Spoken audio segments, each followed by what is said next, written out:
Students, now let us have a look at the rise of Communist Party of China and its role. It was in the year 1937 that Japan invaded China and the Kuomintang withdrew. The war, which went on for so long, weakened China. As a result, the prices increased 30% per month between 1945 and 1949, which completely disturbed the lives of the common people. On the other hand, the rural China faced two kinds of crises. While one was ecological, which dealt with soil exhaustion, deforestation and floods, the second one was socio-economic crisis, which was the result of exploiting land tenure systems, indebtedness, primitive technologies, and poor communications. The Chinese Communist Party was founded in 1921, immediately after the Russian Revolution. The success of the Russian Revolution had a powerful influence around the world. The leaders like Lenin established the Comintern in March 1918, which was to help bring a world government that would end exploitation. The Comintern, along with the Soviet Union, was in support of the communist parties around the world, but they worked within the traditional Marxist understanding that the working class in cities would bring about a revolution. The initial appeal of this was very immense across the boundaries, although it later became an instrument for Soviet interests. It came to an end in the year 1943. Mao Zedong, who rose as a major CCP leader, took a new direction by forcing his revolutionary programs on the peasantry.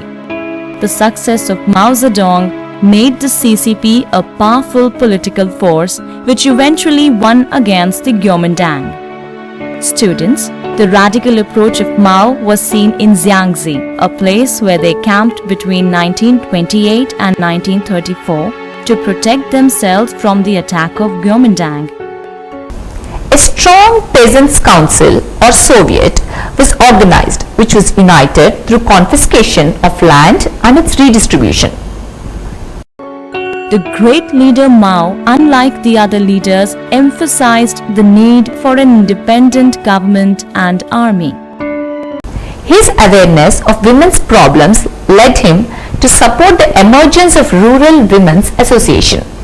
In addition, he announced a new marriage law that avoided arranged marriages, stopped sale and purchase of marriage contracts, and simplified divorce.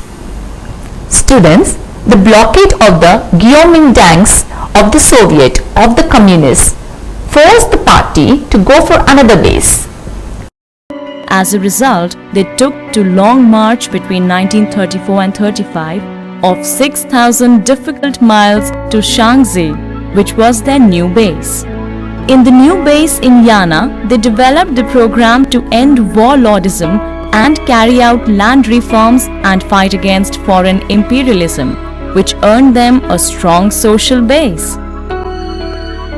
Between 1937 and 1945, Japan attacked and occupied some major portions of China. They also tried to impose a barbaric colonial military rule over China, which affected the economy of China immensely. Both Kuomintang and CCP tried to join forces to fight against Japan. In August 1945, after Japan surrendered to China, Kuomintang and CCP, they came into an all-out warfare with each other for control over China. The CCP emerged successful and hence established its rule over mainland China, while Kuomintang was forced to set up its government on the island of Taiwan.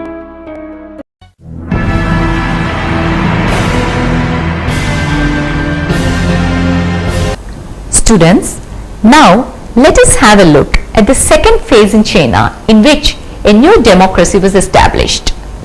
In 1949, the People's Republic of China established its government based on the principles of the new democracy. It was an alliance of all the social classes that opposed landlordism and imperialism. Some very important areas of the economy were put under the control of the government. The CCP carried out large-scale land reform measures through which land was taken away from the landlords and distributed to the poor peasants. The new government also tried to enact laws for protection of women, the rights of women, and to abolish polygamy, or one person getting married to more than once. Students, as a result, the women began to take up new roles and experience equal status at par with men in various fields.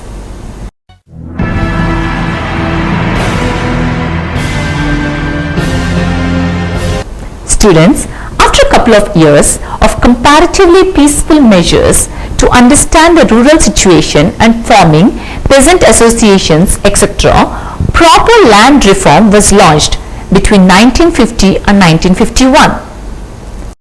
Some of the major steps of this initiative are class identification of all village inhabitants, confiscation and redistribution of landlords, land and productive property. The major work in this process was played by the work teams that were sent by the country-level land reform committees. Students, one of the main functions of these teams was setting up peasant associations and selecting activists for the local leadership positions, who were mainly poor peasants and middle peasants. The middle peasants in many areas, due to their skills, were able to dominate. The work teams also tried to mobilize the entire village against the landlords through mass meetings and trials. As a result of these measures, the landlords were subjected to public humiliation, while the trials resulted in execution of the landlords to a large extent, nearly 10 to 20 lakh individuals. When we try to look at the success of the land reform program, it succeeded in redistributing nearly 43% of the cultivated land in China to about 60% of the rural population. As a result, the poor peasants were able to significantly increase their holdings. But, as we have seen earlier, the dominance of the middle peasants helped only them to benefit most.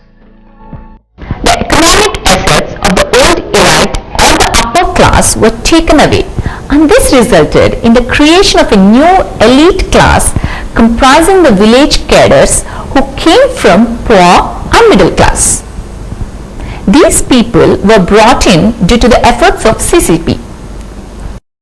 With an idea to spread literacy and political education, adult peasant schools were set up along with the measures of land reforms. In addition, primary schools were established for the young children and adults in all the villages.